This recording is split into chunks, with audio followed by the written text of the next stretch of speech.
नमस्कार everyone सबाइके welcome करছি নতুন একটি রেসিপি দেখার জন্য। আশা করি আপনারা সবাই ভালো আছেন এবং সুস্থ আছেন। আজকে শুকনো চালের গুঁড়ো দিয়ে একটা ডিজাইনার পিঠা রেসিপি নিয়ে আসলাম। এই পিঠাটা দেখতে যতটা লোভনীয় খেতেও কিন্তু ততটাই টেস্টি। এবার চলুন মূল রেসিপিতে যাওয়া যাক, আশা করি আপনাদের ভালো লাগবে। পিঠাগুলো তৈরি করার জন্য এখানে শুকনো চালের গুঁড়ো নিলাম, আর এটা আতপ চালের গুঁড়ো, আর পুরের জন্য রয়েছে নারকেলের গুড়। প্রথমে আমি নারকেলের পুরটা তৈরি করে নেব, আর এই পিঠায় কিন্তু নারকেলের পুরটা খেতে খুব ভালো লাগবে। কড়াইয়ে আমি গুড়টা দিয়ে দিলাম, আর সমান পরিমাণে একটু জল ব্যবহার করব, কারণ গুড়টা কিন্তু একটু শুকনো। খুব ভালোভাবে নেড়ে চেড়ে একটু বলক নিয়ে আসতে হবে। তবে গুড়ের বদলে আপনারা চিনিটাও ব্যবহার করতে পারেন। গুড়টা ভালোভাবে যখন ফুটে আসবে এ পর্যায়ে আমি নারকেল কোরানোটা দিয়ে দিব। আর নারকেল কোরানোটা দেওয়ার পরে নেড়ে চেড়ে একবারে শুকনো শুকনো করে পুরটা আমি তৈরি করে নেব। একটু ফ্লেভারের জন্য এখানে 2টা এলাচ একটু ভেঙে দিলাম, তবে এলাচের গুঁড়োটাও ব্যবহার করতে পারেন। এবার খুব ভালোভাবে নেড়ে চেড়ে নিতে হবে।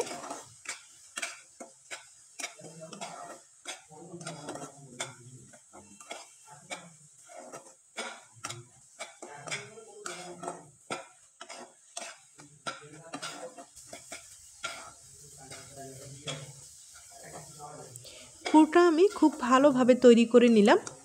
এবার পুরোপুরি ঠান্ডা করে নিতে হবে। এর ফাঁকে আমি চালের গুঁড়োর ডোটা তৈরি করে নেব।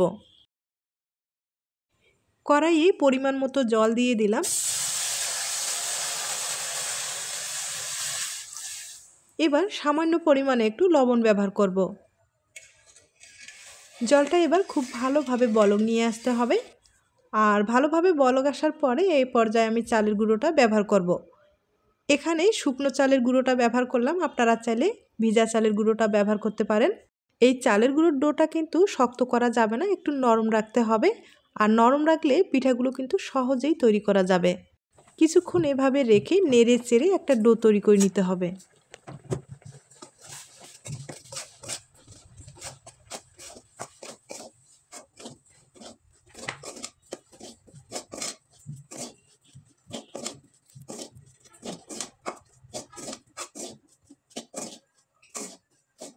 এবার ডোটাকে খুব ভালোভাবে মথে নিতে হবে, একবারে সফট একটা ডো তৈরি করে নিতে হবে। এই চালের গুঁড়োর পিঠাটা একবারে মুখরোচক একটা পিঠা, খেতে কিন্তু ভীষণ ভালো লাগবে। তবে আপনাদের হাতের কাছে যদি চালের গুঁড়োটা না থাকে, আপনারা চাইলে আটা, ময়দা অথবা সুজি দিয়ে এই পিঠাটা তৈরি করে নিতে পারেন। আর আটা, ময়দা, সুজির যে পিঠাগুলো হয় সেগুলো কিন্তু খেতে ভালোই লাগে। কোনো রকম ঝামেলা ছাড়া সহজেই পিঠাগুলো তৈরি করে নিতে পারেন। ডোটা আমি তৈরি করে নিলাম। এবার কিছুটা ডো একটু আলাদা করে নেব, আর এই ডোয়ে আমি একটু ফুড কালার ব্যবহার করব। আপনাদের যদি ফুড কালারটা পছন্দ হয় দিয়ে দিবেন, অথবা স্কিপ করতে পারেন, কোনো সমস্যা নেই।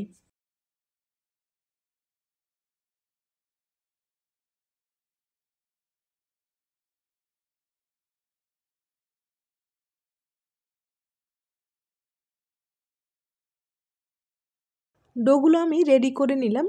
এবার আপনাদের ডিজাইনটা তৈরি করে দেখিয়ে দিচ্ছি। ছোট্ট একটা লিচি কেটে বেলে নিব, আর যতটুকু সম্ভব পাতলা করে বেলে নিতে হবে।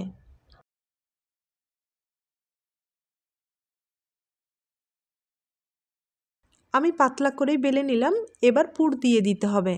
এই পুরটা আমি একটু লম্বা করে দিয়ে দিলাম, কারণ পিঠাটা কিন্তু একটু লম্বা করে তৈরি করে নিতে হবে, তাই পুরটাও কিন্তু একটু লম্বা করে নিলাম।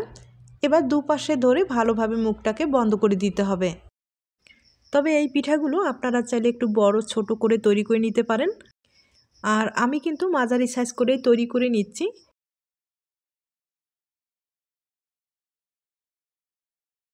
পিঠার বাড়তি অংশগুলো এগুলো কিন্তু কেটে বাদ দিতে হবে, আর আঙ্গুলের সাহায্যে খুব ভালোভাবে সমান করে নিতে হবে।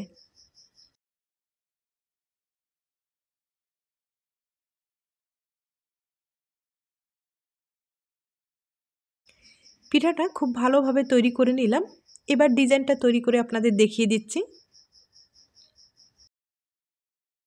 ডিজাইনটা তৈরি করার ক্ষেত্রে এখানে কিন্তু একটা শন ব্যবহার করব,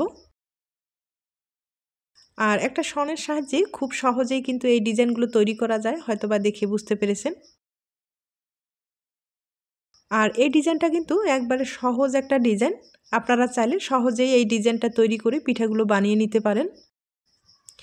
আর এই পিঠাটা কিন্তু দেখতেও ভীষণ সুন্দর। একবারে কম সময়ে ঝামেলা ছাড়াই কিন্তু পিঠাটা তৈরি করা যায়। আর এখন যেহেতু শীতকালেই কিন্তু এই ধরনের পিঠাগুলো খেতে ভালোই লাগে। আপনারা কিন্তু কম সময়ে এই পিঠাটা তৈরি করে নিতে পারেন।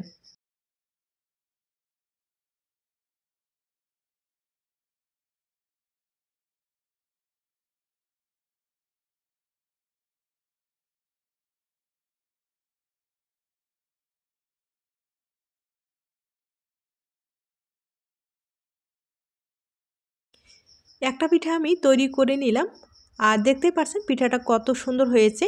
একইভাবে আমি অনেক কয়েকটা পিঠাই তৈরি করে নিলাম, একবার আপনাদের দেখিয়ে দিচ্ছি। আর দেখতেই পাচ্ছেন পিঠাটা কত সুন্দর হয়েছে। এবার আপনাদের তেলে ভেজে দেখিয়ে দিচ্ছি। আর একে একে কয়েকটা পিঠা আমি তেলে দেব, তবে হালকা আছে একবারে মুচমুচে করে ভেজে নিতে হবে।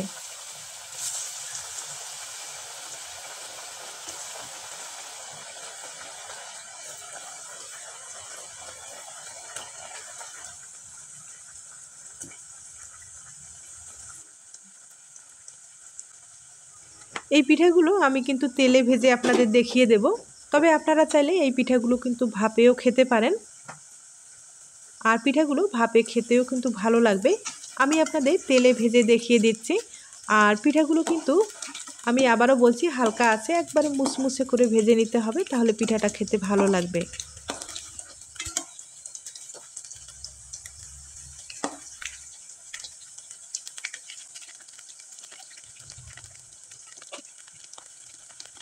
পিঠাগুলো আমি এভাবে কিছুক্ষণ ভেজে নিলাম, আর কালারটাও কিন্তু অনেকটাই চেঞ্জ হয়ে গেছে।